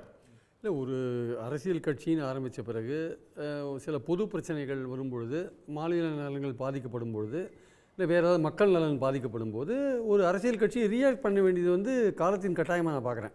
அது ரியாக்ட் பண்ணாத நழுவி போகிறதோ வழுவி போகிறதோ அது போகிறதுன்றது வந்து விமர்சனத்துக்கு வழிவகுக்கிற ஒரு விஷயமா காலம் எடுத்துக்கிறது கூட விமர்சனம் வரும். ஆமாம், தீர்த்து போனதுக்கு அப்புறம் அதை அடுத்த இஷ்யூ ஏன்னா இந்த ஒப்பீனியன் சுப்ரீம் கோர்ட்டோட அந்த ஒப்பீனியன் வந்து அது ஸ்டேட்ஸ் மாநிலங்கள் மேலே நடத்தப்பட்ட நேரடி தாக்குதல் நடத்தியிருக்காங்க சுப்ரீம் கோர்ட்டு. அதில் எந்த விதமான சந்தேகமும் கிடையாது. இனிமேல் வந்து கூட்டாட்சி தத்துவம் வந்து ஒரு கேலி பொருளாக மாறப்போகிறது. அதுக்கு தான் அந்த ஒப்பீனியன் வழிவகுத்துருக்கு ஆக்சுவலாக. ஸோ இந்த மாதிரியான ஒரு ஒப்பீனியனை வந்து பற்றி எல்லா கட்சிகளும் கருத்து சொல்ல வேண்டிய, மாநில நலன்கள் பேசக்கூடிய ரீஜனல் பார்ட்டியாக இருக்கிற தாவேக்காலாம் கருத்து சொல்ல வேண்டிய கட்டாயம் இருக்குது. பெரியாரை நீங்கள் வழிகாட்டியாக வச்சுருக்கீங்க சார், காமராஜரை வழிகாட்டியாக வச்சுருக்கீங்க, நீங்கள் அம்பேத்கரை வழிகாட்டியாக வச்சுருக்கீங்க, அரசியல் சட்டம் சொன்ன அம்பேத்கரை. அப்போ நீங்கள் கருத்து சொல்ல வேண்டாமா? அப்போது நீங்கள் ஒரு கேள்வி வந்தது, காங்கிரஸ் வந்து தாவேக்காவை நம்பலை, அது பாஜகவோட ஏதோ ஒரு வகையில் கனெக்ஷனில் இருக்கும், அதனால் நம்பலை அப்படின்ற ஒரு விஷயம் இருக்குல்ல. இந்த மாதிரி விஷயங்கள்லாம் அந்த கருத்துக்கு வலு சேர்க்குற ஒரு விஷயமா நம்ம பார்க்குறோம். ஏன் வந்து அதிமுக வந்து பாஜக விட்டு பிரிஞ்சு போனபோது திமுக கூட்டணியில் இருக்கிற எந்த கட்சிகளும் அது கூட போய் ஏன் சேரலைன்னா அதிமுக மேலேயும் அதே சந்தேகம் தான். அதிமுகவும் பாஜகவும் ஏதோ ஒரு கட்டத்தில் நெருங்கிடும், அது மறைமுகமாக ஒரு தொடர்பில் தான் இருக்காங்க, அப்படி மாநாட்டுக்கு போய் அந்த நம்பிக்கை வரல. அப்படி நம்பிக்கை வரல. அதனால தான் வந்து மைனாரிட்டி யாரும் அந்த அதிமுகவை நம்பலை. ஏன்னா அவங்க பாஜகவோட ஏதோ ஒரு வகையில் தொடர்பில் இருக்காங்கன்னு ஒரு பார்வை பெர்செப்ஷன் இருந்தது. மேலே அந்த சந்தேகம் இருந்துட்டே இருக்கா? பாஜக கிட்ட எப்பனாலும் போயிடுவாங்க. தாவேக்கா வந்து இவங்க சொல்ற மாதிரி, இப்போ சார் சொல்ற மாதிரி மாநில எலெக்ஷனாக இருக்கிறதுனால நாங்கள் திமுக வந்து ஃபோக்கஸ் பண்ணுறோம், நாங்கள் இங்கே இருக்கிற பிரச்சனைகளை ஃபோக்கஸ் பண்ணுறோம். ஆனால் மத்திய அரசோட பல செயல்கள் வந்து மாநிலத்தை பாதிக்குது. மத்திய அரசு நிதி கொடுக்காத இருக்கிற விஷயங்கள் பலது பாதிக்குது. மத்திய அரசோட மொழி திணிப்பு இங்கே பாதிக்குது. மத்திய அரசு நம்ம தமிழரோட தொன்மையை பற்றி கேட்குறது இங்கே பாதிக்குது. பல விஷயங்களில் வந்து இங்கே மத்திய அரசோட செயல்பாடுகள்னால மெட்ரோ கோவை மதுரை மெட்ரோ என்ன பதில்? விஜய் விட்ட பதில் என்ன? இது வரைக்கும் வரல. ஏன் வரல? அப்போ மாநில நலன் எங்கே போச்சு ஆக்சுவலாக? அப்போது மத்திய அரசின் மூலமாக இது ஒரு நிமிஷம் முடிச்சிடறேன். மத்திய அரசு மூலமாக மாநில நலன்களுக்கு பல பிரச்சனைகள் வரும்பொழுது நீங்கள் எதுவுமே ரியாக்ட் பண்ணாத இருந்தீங்கன்னா, மாநில எலெக்ஷனாக இருந்தால் கூட பாஜகவை பற்றி எந்த விதமான கொள்கை எதிரின்னு சொன்ன பாஜகவை பற்றி நீங்கள் எந்த விதமான ஒரு ஸ்ட்ராங்கான விமர்சனங்களை வைக்காத இருந்தீங்கன்னா நீங்கள் அப்போ சந்தேகம் வரதான் செய்யும். அப்போ சந்தேகம் வரும்பொழுது கந்தசாமி, அதாவது மெட்ரோ வந்து கொடுக்கல, ஆக்ராவுக்கும் நான் கான்பூர் கொடுக்க முடியுது, போபாலுக்கு கொடுக்க முடியும், இங்கே குடிக்க முடியலன்னு போது அது குறித்து விமர்சனம் வராது. மாநில இறையாண்மையில் மாநில சட்டமன்றத்தோட இறையாண்மை குறித்து கேள்வி வரையாதும் போது உங்க மேல இருக்கக்கூடிய அந்த சந்தேகம் கூடிட்டே தானே போகும். இல்ல, இது எல்லாம் வந்து கட்டமைக்கப்படுது. நான் என்ன சொல்றேன் அப்படின்னா, இன்னைக்கு நெல் கொள்முதல்ல உள்ள பிரச்சனைகளை பத்தி பேசணும், அரசு ஊழியர்கள் போராட்டத்தை பத்தி பேசணும், இல்ல வேலை வாய்ப்பு இல்லாம மக்கள் திண்டாடுறாங்க அதை பத்தி பேசணும், இல்ல போக்குவரத்து தொழிலாளர் போராட்டத்தை பத்தி பேசணும். இந்த மெட்ரோக்கு லெட்டர் எழுதும் போது இப்ப நாங்க சேலத்துக்கு பர்மிஷன் கேட்டு லெட்டர் எழுதணும், அதுல வந்து நீங்க எத்தனை பேர் வருவீர்கள் குறிப்பிடல, அதனால நாங்க ரிஜெக்ட் பண்றோம்னு சொல்றாங்க. அப்போ மெட்ரோக்கு இங்க இருந்து ஒரு ப்ரொபோசல் கொடுக்குறீங்க, ஒரு 20 லட்சம் பேர் இருந்தாதான் ஒப்புதல் தருவாங்கன்னா அதை எப்படி அக்கறை எடுத்து எழுதி இருக்கணும், அதுல என்ன அமைச்சர் செக்ரட்டரி எல்லாம் எடுத்திருக்காங்க, அந்த 20 லட்சம் பேர் இருக்கிறாங்க, அந்த நகரத்துல இவ்வளவு பேர் வாழ்றாங்க, ஃப்ளோட்டிங் பீப்புள் இவ்வளவு பேர் இருக்கிறாங்கங்கறத கூட எழுத முடியாதா? இல்ல, தவறான ஒரு ப்ரொபோசலை கொடுத்துட்டு ரிஜெக்ட் ஆயிடுச்சு மக்கள் மத்தியில. நீங்க ஏதாச்சும் ஒரு புரிதலே வந்து தவறு என்னன்னா, பாப்புலேஷன் சென்சஸ் போது ஒரு டிபிஆர் அனுப்புறீங்கன்னு வச்சுங்க, இதை உலக வங்கியோ ஏஷியன் டெவலப்மெண்ட்டோ இல்லை ஜைகா ஜாப்பனீஸ் இன்டர்நேஷனல் கோஆபரேஷன் ஏஜென்சிட்ட பெறது, அதில் போய் இன்ஃப்ளேட் பண்ணி இங்கே 15.8 லட்சம் பேர் இருக்கும்போது 25.8 லட்சம் நம்பர் போட 20 லட்சம் பேர் இல்ல நான் சொல்லிடுறேன். அந்த பாப்புலேஷன் என்ன இருக்கோ அதை தான் கொடுக்க முடியும். அக்ளோமரேட் ஆகக்கூடிய பாப்புலேஷன் அது தனியாக கொடுத்துருக்காங்க. நீங்க சொல்லக்கூடிய எண்ணிக்கைன்றது வந்து வெறும் 15.8னா அதே எண்ணிக்கை இருக்கு, அதோட கம்மியா எண்ணிக்கை இருக்கக்கூடிய போபாலுக்கு ஆக்ராவுக்கு கொடுக்குறாங்க. அதான் சொல்றாங்க. அதுல வந்து கம்மியா இருந்தாலும் ஃப்ளோட்டிங் பீப்புள் எவ்வளவு பேர் வருவாங்க, அந்த எண்ணிக்கை இருக்கு, சேர்த்து தான் 20 லட்சம் எண்ணிக்கை இருக்கு, இங்கே அந்த எண்ணிக்கை இருக்கு, அதை சேர்த்து கொடுத்திருக்க வேண்டியதானே அப்படின்னு தானே கேக்குறாங்க. இது ஏற்கனவே அவங்களும் அப்படி கொடுக்கல, இவங்களும் கரெக்டா இதே தான் கொடுத்தாங்க, அவங்களும் அதை தான் கொடுத்தாங்க. ஆனா நீங்க என்ன அடிப்படையில் ரிஜெக்ட் பண்ணீங்களோ அதே அடிப்படையில் எங்களுக்கு ஒரு 5000 பேர் கூடுறதுக்கு நீங்க நம்பர் கொடுக்கலன்னு எங்களை குற்றம் சொல்ல தெரியல. ஒரு லெட்டர் கூட இல்லாத நம்பர் அப்படிங்கறத நான் கேக்குறேன். லோக்கல் பிளானிங் ஏரியால எவ்வளவு அக்ளாமரேஷன் இருக்குதுன்றத அது ஒரு நம்பர் கொடுப்பாங்க. பாப்புலேஷன், ஒரு சிட்டியோட பாப்புலேஷன் என்னன்றது இருக்கிறதா சொல்ல முடியும். இன்ஃப்ளேட் பண்ணி சொன்னா அதன் அடிப்படையிலேயே central funding agency, international agency reject பண்ணிட்டு போயிடுவாங்க, லோன் தர மாட்டாங்க. சென்ட்ரல் அவங்களே வந்து இன்னைக்கு சொல்றாங்க நீங்க அதெல்லாம் சேர்த்து தான் கொடுக்கணும் அப்படின்னு. நான் ஒரே கேக்குறது நிமிஷம், ஒண்ணுதான். அது ராகுல். தவறா இருக்கும் பட்சத்தில் நான் கேக்குறது ஒண்ணே ஒண்ணுதான். இல்ல, எங்களுக்கு மெட்ரோல சுருக்க வேண்டாம். சாதாரண ஒரு மீட்டிங் நடத்துறதுக்கு நீங்க இவ்வளவு நம்பர் எழுத உங்களால முடியல, அதனால நாங்க ரிஜெக்ட் பண்றோம்னு சொல்றீங்களே. இதுல அக்கறை காட்டுற தமிழக அரசு அங்க ப்ரொபோசல் கொடுக்கறதுல நல்ல அக்கறையும் சிரத்தையும் எடுத்துக்க வேண்டியதானே? சரி, கரெக்ட். இவ்வளவு தூரம் குறை சொல்றீங்களா? அதை சொல்லி ஒரு அறிக்கை விடுங்க. ஏன் விடல நீங்க? பிஜேபி அதை சொல்லி ஒரு அறிக்கை உங்களுக்கு விடுங்க. எல்லாம் அறிக்கை விடுங்க சார், மட்டுமே- அறிக்கை விடுங்க. இல்ல, உங்களுக்கு எல்லாமே அறிக்கையா ஆமா சார், பின்ன 50 எப்படி வருஷம் நாங்க மக்களை தெரிஞ்சுக்கிறது? வந்து நீங்க எப்படி நாங்க- மடைமாத்தி வச்சிருக்கிறீங்க. எப்படி நாங்க நாங்க தேவையான நான் என்ன இடத்துக்கு கேக்குறேன்? எப்படி நாங்க தேவையான தெரிஞ்சுக்கிறது? இடத்துக்கு விஜய் என்ன வீடு வீடா போயா சொல்லிட்டு வருவாரு? எப்படி நாங்க அறிக்கையா தானே விட தெரிஞ்சுக்கிறது? முடியும். நீங்க உங்க ஸ்டாண்ட் எப்படி வீடு தெரிஞ்சுக்கிறது? வீடாவா போய் சொல்ல முடியும்? அறிக்கையா தானே விட முடியும். நீங்க ஏன்? உங்கள் ஏன்? இப்ப 41 பேர் இருக்கிற செத்தாலும் கட்சிகளை வீடியோ தானே எங்களுடைய போடு. தலைவர் 41 பேர் ஒரே செத்தாலும் நிமிஷத்துல வீடியோ. எல்லா செய்தியும் எல்லா வீடுகளுக்கும் போய் சேரும். ஞாபகம் சார், அது வச்சுக்கோங்க. விடுங்க நான் சார், சொல்றேன். Technology அந்த ல. வீடியோ ஏன் போட்டுக்கலாமே சொல்லல? இதுக்கு. நீங்க வந்து இன்னைக்குள்ள தமிழகத்தில் உள்ள பிரச்சனைகளை மடைமாற்றுவதற்காக இன்னைக்கு தொழிலாளர்கள் ஏங்க, தூய்மை தொழிலாளர்கள் போராடிக்கிட்டு இருக்காங்க. அதை நான் அதான் மடைமாற்ற கேக்குறேன். இன்னைக்கு மெட்ரோ ரிஜெக்ட் ஆன ஒரு லெட்டரை இவர் மோடி வரும்போது அதை விட்டு உங்களுடைய அரசியல் செய்வதற்கு அடுத்தவர் சார், துணையை நீங்க தேடுறீங்க. பாஜகவுக்கு ஆதரவா நீங்க பேசிட்டு பாஜக இருக்கீங்க. நான் சொல்றேன். காரங்களா பேசல. இல்ல. நீங்க தமிழக கந்தசாமி, பிரச்சனையை திசை கந்தசாமி, திருப்ப ஒரே இதெல்லாம் நிமிஷம். இப்ப சொல்றேன். மோடி வரும்போது ரெண்டாவது கோயம்புத்தூருக்கும் வர்றாங்க. மதுரைக்கும் தானே வந்து சென்ட்ரல் மெட்ரோ கவர்மெண்ட் கேட்டாங்க. லெட்டர் மோடி ஆமா. குவாலாலம்பருக்கும் இல்ல வேற ஏதோ ஒரு நாட்டுக்கு கேட்கல, வேற நாட்டு சிட்டி கேட்கல. நீங்க தான் கேக்குறீங்க. தமிழ்நாடு பிரச்சனை தான் அது. ஒரு நிமிஷம், நீங்க வந்து இனியன் வந்து இதை- ரொம்ப நேரம் வெயிட் பண்ணிட்டு இருக்காரு. இனியன் குறுக்கிட்டீங்க. இல்ல இல்ல நான் என்ன சொல்ல வந்தேன் அப்படின்னா, நிறைய பேர் இங்க வந்து பீகாரை பார்த்து தான் தமிழ்நாட்டுல இந்த கூட்டணி பேச்சுவார்த்தையை நாங்க ஸ்பீட் அப் பண்ண மாதிரியான கருத்து வந்து சொல்றாங்க. இல்ல, அதுக்கும் இதுக்கும் நிச்சயமா வந்து எந்த தொடர்பும் இல்ல. பீகார் வந்து தமிழ்நாட்டை பார்த்து தான் அந்த கூட்டணி அங்க கட்டமைக்கப்பட்டுச்சு. தமிழ்நாட்டுல ஒரு கூட்டணி எப்படி இருக்கணும் என்பதை பார்த்து பீகார்ல கட்டமைக்க முயற்சி பண்ணோம். அதுல சில சிக்கல்கள் ஏற்பட்டது. அதன் பிறகு தோல்வி, அது வேற கதை அது. ஆனா நிச்சயமா அந்த இம்பாக்ட் இந்த எலெக்ஷன்ல எந்த விதமான தாக்கத்தை தமிழ்நாட்டில் ஏற்படுத்த போறது இல்ல. இந்த இல்ல, இந்த அப்படி இந்த தமிழ்நாட்டை பேச்சுவார்த்தை பார்த்து இனியன் ஒரே ஒரு விளக்கம். தமிழ்நாட்டை பார்த்து பீகார்ல கூட்டணியை கட்டமைச்சிருந்தீங்கன்னா அப்ப தமிழ்நாட்டில இருந்து எந்த ஒரு பாடத்தையுமே வந்து காங்கிரஸ் கத்துக்கலையா? தேஜஸ்வியை ஒரு வாரத்துக்கு முன்னாடி தான் முதலமைச்சர் வேட்பாளர்னு சொல்லி அறிவிக்கிறதெல்லாம் வந்து தமிழ்நாட்டில இருந்து கத்துக்கிட்டது தானா? அப்போ ஒருவேளை தமிழ்நாட்டுக்கு அதே மாதிரி நீங்க ஒரு நிலைப்பாடு எடுப்பீங்களா?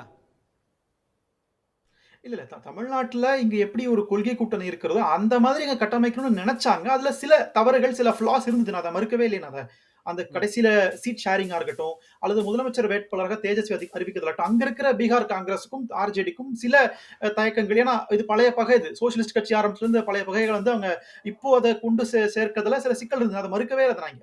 ஆனா அது வந்து பீகாரை பார்த்து கத்துக்கிறதுக்கு தமிழ்நாட்டுல ஒண்ணும் இல்லைங்கிற. நான் தமிழ்நாட்டை பார்த்தா பீகார் கத்துக்கணுமே தவிர அங்க இருந்து கத்துக்க எதுவும் இல்லை. நம்பர் 1. ரெண்டாவது, தமிழ்நாடு கத்துக்கல, உங்களுக்கு காங்கிரஸ் கத்துக்கிச்சா தமிழ்நாட்டுல அப்படின்றத கேள்வி எழுப்புறாங்க எல்லாரும்.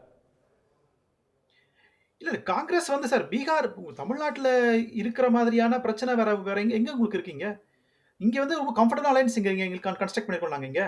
அப்போ உங்களுக்கு தமிழ்நாடு முதலமைச்சர் திராவிட முன்னேற்ற கழகம் தான் எங்களுக்கு ஒரு நல்ல நட்பு கூட்டணியாக இருக்கிறது. இந்த மாதிரி பாசிட்டிவிட்டி வேற எங்கேயுமே கிடையாது உங்களுக்கு. பீகார்ல ப்ராப்ளம் ரொம்ப நாளா இருக்குது. நான் மறுக்கவே இல்லை. நான் இங்க இல்ல நான் என்ன சொல்ல வந்தேன் அப்படின்னா, உங்களுக்கு இப்போ இந்த கூட்டணி இந்த பேச்சுவார்த்தை சார்ந்த விஷயம், ஐவர் குழு இதெல்லாம் உருவானதுக்கு பின்னாடி இருக்கிறது என்னன்னா, இந்த குழப்பங்கள் தான். தமிழ்நாட்டுல ஏற்படுத்தப்பட்ட குழப்பங்கள், திட்டமிட்டு கன்ஸ்ட்ரக்ட் பண்ண ஒரு நரேட்டிவ் இருக்குல்ல. அதாவது வந்து தாவேக்காவோட காங்கிரஸ் போயிருவாங்கன்னு சொன்னதா இருக்கலாம், அதிமுகவோட காங்கிரஸ் போயிரும், கடைசி நேரத்துல பிஜேபி கழட்டி விட்டுருவாங்க. இந்த மாதிரி பல வதந்திகள் போற போக்குல யார் அதை பேசிட்டு இருந்தாங்க. அது எல்லாத்துக்கும் ஒரு முற்றுப்புள்ளி வைப்பதற்காக தமிழ்நாட்டினுடைய குழப்பத்தை மையப்படுத்தி தான் இந்த ஐவர் காரணமா இருந்தாங்களே. ஜோதிமணி வந்து விஜய் எங்களுக்கு புதிதானவர் இல்ல, அதற்கான காலத்துல நாங்க முடிவெடுப்போம் அப்படின்னு சொன்னதாகட்டும், இங்க இருக்கக்கூடிய காங்கிரஸ் தலைவர் ராஜேஷ்குமார் பேசினதாகட்டும், ஏன் இன்னைக்கு இந்த குழுவில் நீங்க போட்டிருக்க கிரீஷ் சோடங்கர் வந்து 117 சீட்டு கேட்போம் அப்படின்னு சொல்லி அன்று பேசியதாகட்டும், இதெல்லாமே காரணம் தானே. சந்தேகத்தை நீங்க யாரையெல்லாம் குற்றம் சுமத்துறீங்களோ, வதந்திகளை பரப்புறாங்க, ஒரு கட்டமைக்கப்பட்ட ஒரு பிம்பம் இது போன்ற கேள்விகள் ரூமர்கள்னு சொன்னா அதற்கு காரணம் காங்கிரஸ்ல இருக்கக்கூடிய தமிழ்நாட்டில் இருக்கக்கூடிய முன்னணி தலைவர்களோ இல்ல இங்க இருக்கக்கூடிய எம்பிக்கள் தானே. அவர்களுக்கு என்ன வந்து ஒரு கடிவாளம் போட்டுச்சு? குறைஞ்சளவு தேசிய தலைமையோ இங்க இருக்கக்கூடிய மாநில தலைமையோ வந்து அவர்களுக்கு ஒரு எச்சரிக்கை எடுத்திருக்கலாம்ல, ஒரு கேக் ஆர்டர் கூட வரலையே. இல்ல சார், இதுல 2 விஷயம் இருக்கு. ஒண்ணு வந்து இதுல அது அவங்களுடைய தனிப்பட்ட விருப்பத்தின் அடிப்படையில பேசினதா பார்க்கலாம். இது ஒண்ணு. ரெண்டாவது, அவங்க அரசியலை தாண்டி ஒரு நட்பு இருக்கிறது என்பதை அவங்க அந்த மாதிரி ஒரு மொழியில அதை சொல்லிருக்கலாம். இது 2. அதை தாண்டி உங்களுக்கு இந்த கூட்டணி உடைக்கணும், திமுகவை தாண்டி வெளியில போகணுன்ற மாதிரியான அழுத்தம் திருத்தமான கருத்துக்களை யாருமே இது வரைக்கும் சொல்லவே இல்லை.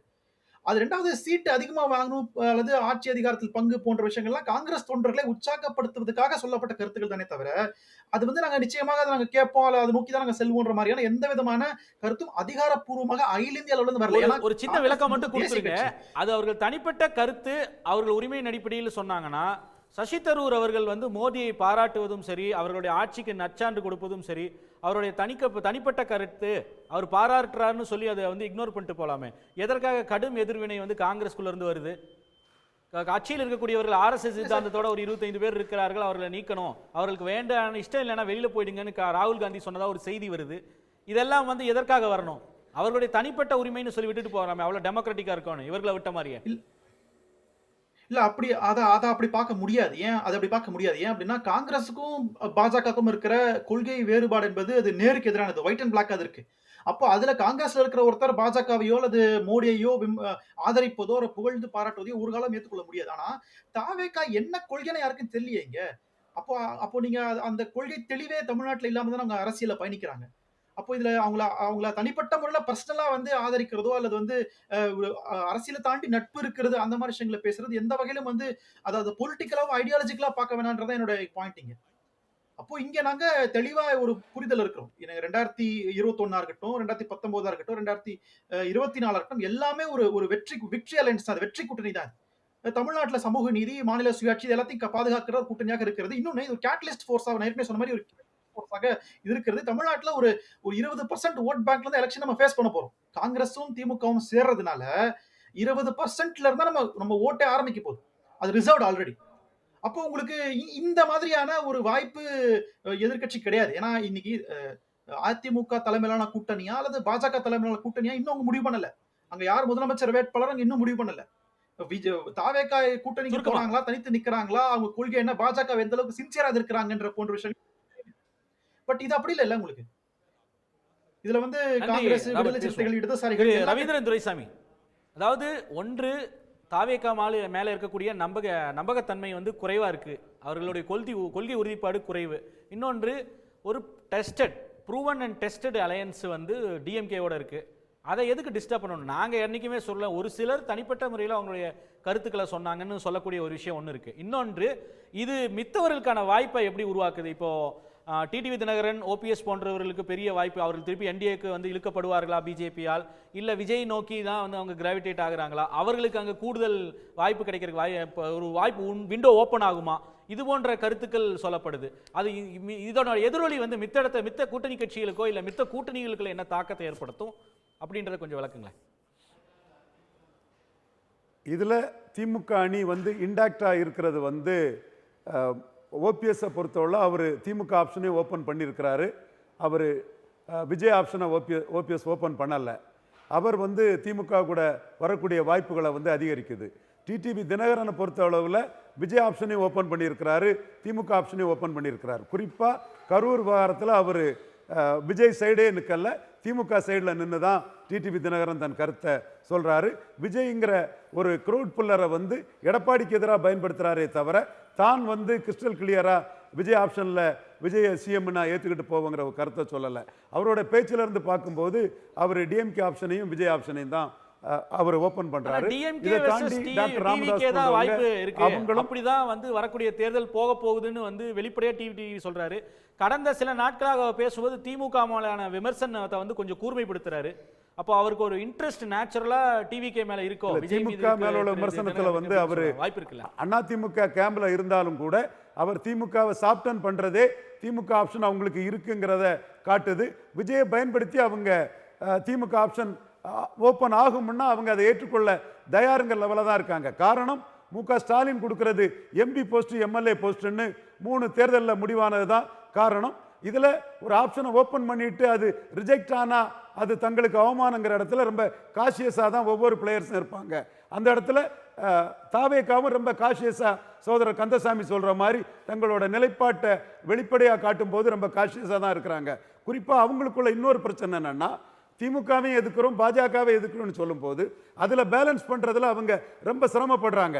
இன்னைக்கு விவாதத்தில் கந்தசாமி அவர்கள் சொன்ன இது வந்து ஒரு விவாதத்தோட போகும். இதே கருத்தை விஜய் சொன்னாருன்னா அதில் உள்ள கொஞ்சம் இடத்துல அவர் ஸ்லிப் ஆனாலும் அவர் ப்ரோ பிஜேபியாக இருக்கிறாருங்கிறது எக்ஸ்போஸ் ஆகும். இந்த அடிப்படையில் Already தான் அவர் வந்துருச்சு. வந்து இண்டோ பாக் வார் சிந்தூர் விவகாரத்தால் கூட திமுக கழக தலைவர் மு.க. ஸ்டாலின் அவர்கள் பேரறிஞர் அண்ணா பெருந்தகை வழியில நாடுங்கிற அடிப்படையில் ராணுவத்துக்கு ஆதரவாக ஊர்வலம் நடத்தினார். எடப்பாடி பழனிசாமி அவர்கள் பாஜக கூட்டணிங்கிற அடிப்படையில் மோடியின் வெற்றின்னே அதை பாராட்டினார்.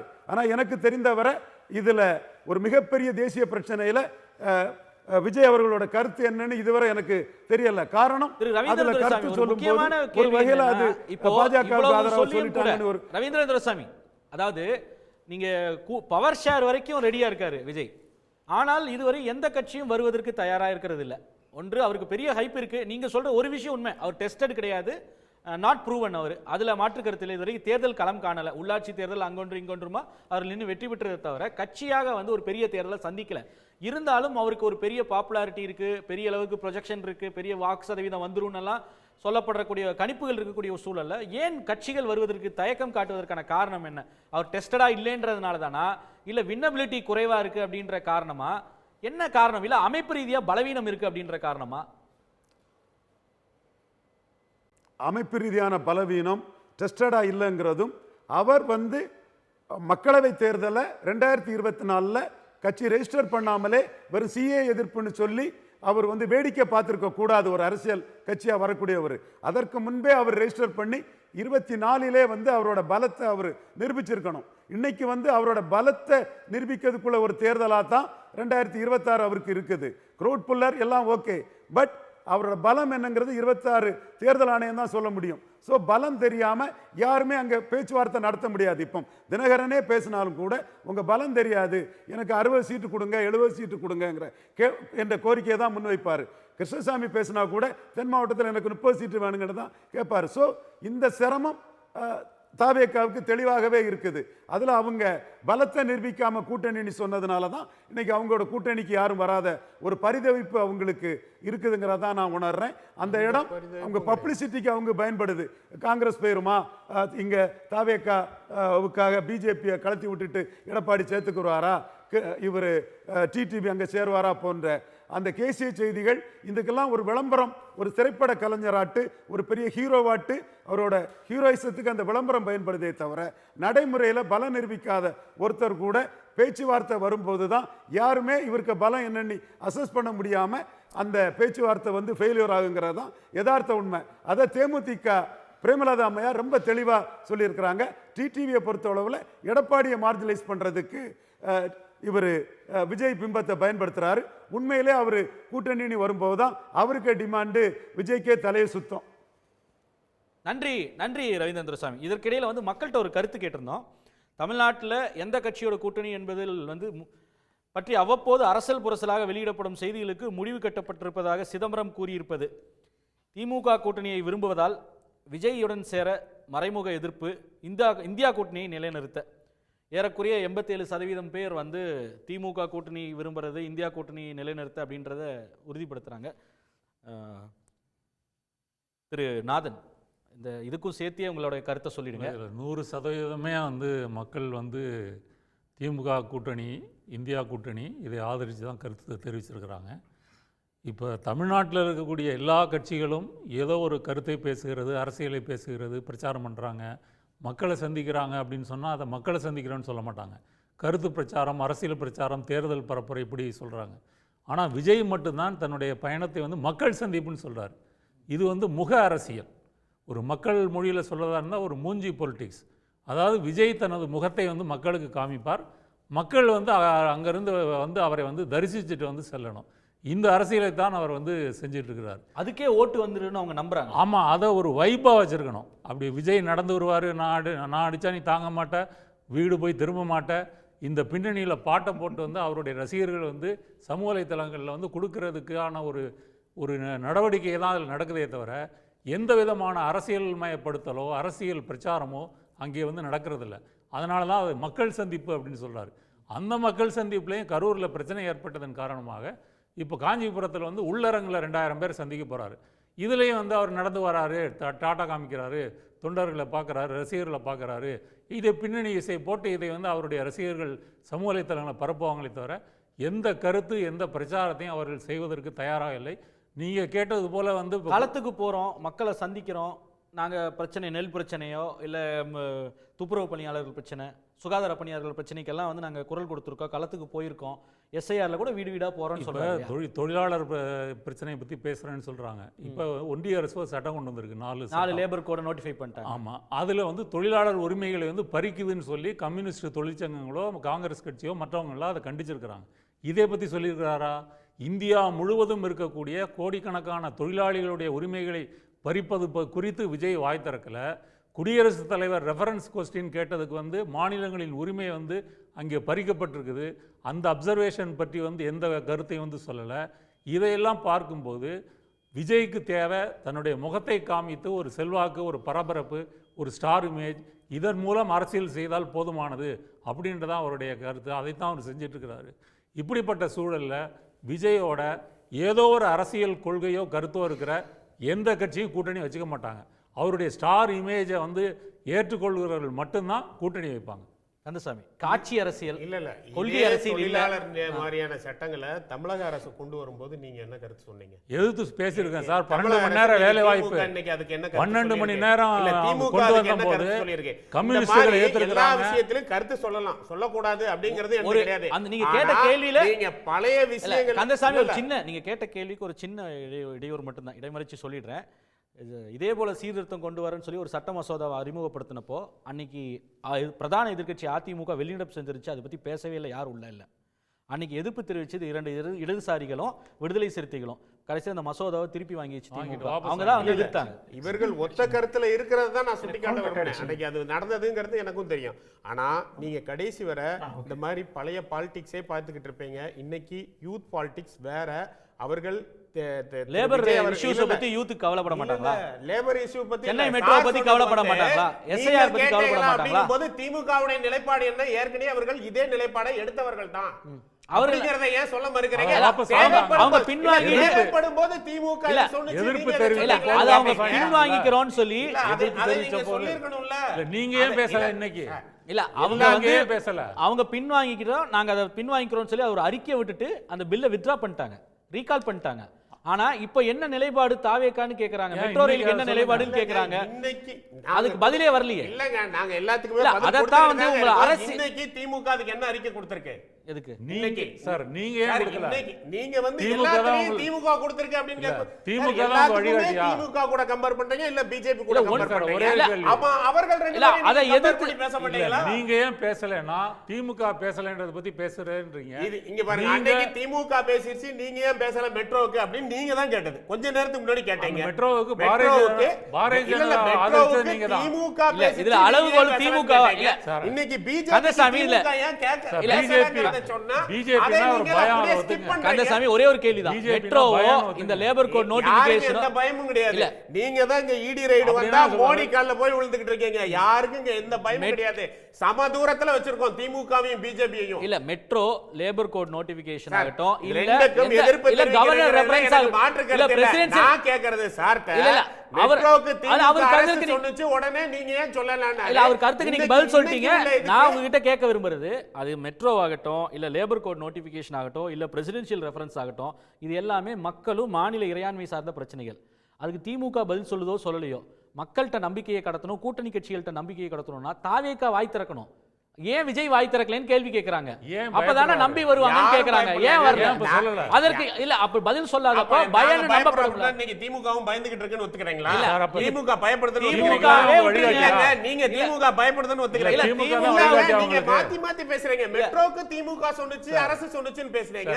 இன்னைக்கு திமுக ஏன் சொல்லலன்னு உடனே நீங்க பயப்படுறீங்களான்னு கேக்குறீங்க. அப்ப திமுக பயப்படுதுன்னு ஒத்துக்கறீங்களா? திமுக தான் உங்களுக்கு ஆசான். அவர்கள் வந்து ஆசான் இல்லங்க, நீங்க கம்பேர் பண்ண எங்களுக்கு எல்லா சொந்த புத்தியும் இருக்குங்க.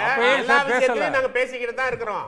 ஏன் தாவேக்கா நம்பிக்கை கடத்தலன்றாங்களா? அதுக்கு பதில் இல்லையே. தாவேக்கா நம்பிக்கை எல்லா இடத்துலயும் கடத்திக்கிட்டு தாங்க இருக்கு. இன்னைக்கு ஒவ்வொரு செய்தியும் மக்களுக்கு என்ன தேவையோ எல்லாத்தையும் தலைவர் சொல்லிக்கிட்டு தான் இருக்காங்க. நீங்க இதுவரை இப்படியே சொல்லிக்கிட்டே இருங்க. 2024 மக்கள் இதுக்கு பாடம் போட்டுவார்கள். திரு பிரியன், இந்த நம்பிக்கையை கடத்தல காட்சி அரசியல் தான், அதனால தான் கூட்டணிகளும் வர்றதுக்கு தயங்குறாங்க அப்படின்ற ஒரு கேள்வி எழுப்புறாரு. அதாவது அவர் தனியாக அவரோட பலத்தை வந்து பரிசோதிக்கிறதுக்கான ஒரு வாய்ப்பு வரப்போகிற தேர்தல் இருக்குது. ஆனால் அவர் வந்து அதிகாரத்தில் பங்கு போன்ற விஷயங்களை சொன்னதுனால ஒரு ஆப்ஷனை ஓப்பன் பண்ணி வச்சார். தமிழ்நாட்டில் திமுக அதிமுகன்ற இரு கட்சிகள் இருதூர் அரசியல் இருந்தபோது சில கட்சிகளுக்கு வந்து ஒன்று இந்த கூட்டணியில் அந்த கூட்டணியில் ஒரு வாய்ப்பு இருந்தது. இப்போ விஜய் ஒரு கட்சி ஆரம்பித்தோம்னா அந்த கட்சி இன்னொரு வாய்ப்பாக வந்திருக்கு ஆக்சுவலாக. அதனால் இப்போ இருக்கிற நிலையில் திமுக அணி ஸ்ட்ராங்காக இருக்குது. அதிமுக அணியில் பாஜக மட்டும்தான் இருக்குது, அவங்க கூட இருக்காங்க. ஆனால் இப்போ மீதி இருக்கிறது என்ன பெரிய கட்சிகள்? தேமுதிக வந்து பாமக அன்புமணி, அப்புறம் வந்து தினகரன், புதிய தமிழகம், இந்த மாதிரி விஷயங்கள் தான் இருக்குது. இதில் வந்து சில பேருடைய தேமுதிகலாம் வந்து திமுக கதவை தட்டின்னு சொல்கிறாங்க. அவங்க வந்து அதே மாதிரி பார்த்திங்கன்னா தினகரன் வந்து விஜயோட கூட்டணிக்கு போகிறதா சொல்லிட்டு இருக்காங்க. ஸோ அப்படி இருக்கும்போது எல்லாருமே வந்து ஏற்கனவே வந்து ஒரு பிளான் பண்ண மாதிரியான ஒரு விஷயங்கள் தான் போயிட்டுருக்காங்க. இந்த டிஎம்கே கூட்டணி அவங்க அப்படியே அந்த ஹார்மனி கண்டினியூ ஆகுது, சிமெண்ட் ஆயிடுச்சு. இப்போ பிரச்சனை வந்து நான் சொல்கிற கட்சிகள் எல்லாமே அதிமுக பாஜக கூட்டணிக்கு போகிறதா இல்லை விஜய் கூட்டணிக்கு போகிறதான்ற ஒரு விஷயம் வரும்போது அவங்க ரெண்டு பேருக்குள்ள தான் அந்த போட்டி நடக்குது. ஆக்சுவலாக அவங்களை இழுக்கிறது இல்லை. தேமுதிகவையோ பாமக அன்புமணியையோ தினகரனையோ இது விமர்சனம் இருக்குல்ல, ரெண்டாவது மூணாவது இடத்துக்கு தான் போட்டின்றது. அதான் ஆமாம். விஜய்க்கும் அதிமுக பாஜக கூட்டணிக்கு இருக்கிற போட்டி என்னன்னா மிச்சம் திமுக அணி போக மிச்சம் மீதி இருக்கிற கட்சிகளை இழுக்கிறதுக்கு தான் ரெண்டு பேர். யார் எடுக்கிறது அப்படின்னா ஆமாம், யார் எடுக்கிறதா அதில் தான் போட்டி நடந்திருக்கு. ஆக்சுவலாக செதறி போய் கிடக்கு அந்த எதிர்கட்சி. அதுதான் இப்போ பாஜக என்ன பண்ண போகிறாங்கன்னா அவங்க முதல்ல அதிமுக ஒன்றுபடுத்துறதுக்கான விஷயங்களில் தினகரனை சேர்க்கணும், ஓபிஎஸ் சேர்க்கணும்னு ஒரு விஷயத்தை கையில் எடுத்துருக்காங்க. அதிமுகவுக்கு ப்ரெஷர் கொடுக்குறாங்க பாஜக. அது நடக்க போகிறதா இல்லைன்னு நமக்கு தெரியாது. அப்போ சிதம்பரம் சொல்கிறது இருக்குல்ல, இன்னைக்கு அவர் போடுறக்கூடிய கருத்து டிஎன்சிசிலேருந்து வரக்கு முன்னாடி அதிகாரப்பூர்வமாக அவர் டிக்ளேர் அனௌன்ஸ் பண்ணுறது இருக்குல்ல, அப்போ சிதம்பரம் போன்ற மூத்த தலைவர்களுக்கு அதுதான் கருத்து. தாவேகா வந்து ஆப்ஷன் கிடையாது, நம்பகத்தன்மை கிடையாது அப்படின்றத அதை வேணான்ற கருத்தில் தான் அவங்க இருந்திருக்காங்கன்றத டெமான்ஸ்ட்ரேட் பண்றாங்க. காங்கிரஸுக்கு தாவேக ஆப்ஷன் கிடையாது சார். அந்த கட்சியை வந்து ஒரு கூட்டணியாவே சில பேர் கிளப்பி விட்ட ஒரு விஷயங்கள் அது சில பேர் கிளப்பி விட்ட விஷயங்கள். அதுக்கு ஒரு இன்னைக்கு ஃபுல் ஸ்டாப் வைக்கப்பட்டிருக்கு. ஆக்சுவலாக அதற்கான வாய்ப்புகள் இந்த 26 தேர்தலில் கண்டிப்பாக கிடையாது. நான் ஏற்கனவே சொன்ன மாதிரி மிச்சம் திமுக அணி போக மிச்சம் இருக்கிற தமிழ்நாட்டில் இருக்கிற கட்சிகள் எந்த கூட்டணியும் சேராத இருக்கிற கட்சிகளை பிடிக்கிறதுக்கான போட்டி வந்து விஜய்க்கும் அதிமுக கூட்டணிக்கு தான் நடந்துட்டு இருக்கு. ஸோ அதில் யார் வந்து யாருக்கு பக்கம் யார் சேர போகிறாங்கன்னு பார்த்தீங்கன்னா பாஜக அதிமுக கூட்டணிக்கான வாய்ப்புகள் கொஞ்சம் பிரகாசமாக இருக்குது. பாமக அன்புமணி அங்கே போகிறதுக்கான வாய்ப்புகள் இருக்குது, புதிய தமிழகம் அங்கே போகிறதுக்கான வாய்ப்புகள் இருக்குது. தினகரன் வந்து விஜயோட சேரத்துக்கான வாய்ப்புகள் இருக்குது. அவருக்கு நோக்கம் என்னென்னா எடப்பாடியை ஒரு பின்னடைவு கொண்டு வரணும், விஜயோட சேர்ந்தால் அவர் பின்னடைவு கொண்டு வர முடியும்னு அவர் நம்புறார். அதுக்காக விஜய்க்கு பக்கம் போகிறதுக்கான வாய்ப்புகள் இருக்குது. ஒருவேளை விஜயும் அதிமுகவும் சேர்ந்தாங்க வச்சுக்கோங்க, விஜயும் அதிமுகவும் சேர்ந்தாங்க வச்சுக்கோங்க. இருங்க ஒரு நிமிஷம் இருங்க சார். எல்லா கூட்டணி எல்லாமே பழைய அரித்மெட்டிக், எல்லாம் பழசு. அதிமுக குடும்பத்துல உள்ள ஓட்டும் நன்றி நன்றி நன்றி நன்றி நன்றி நன்றி. நேரம் இல்ல, ஓட்டு உங்களுக்கு தான் விழுந்து சார். நன்றி. எல்லாம் பழசு. இப்ப கல்யாண மண்டபத்துல மீட்டிங் போடுறது தான் புதுசு. பாப்போம், இணைந்திருப்போம், மீண்டும் சந்திப்போம். இது கேள்விக்களம். நன்றி. உடனுக்குடன் செய்திகளை தெரிந்து கொள்ள சன் நியூஸ் பெல் ஐகானை கிளிக் பண்ணுங்க.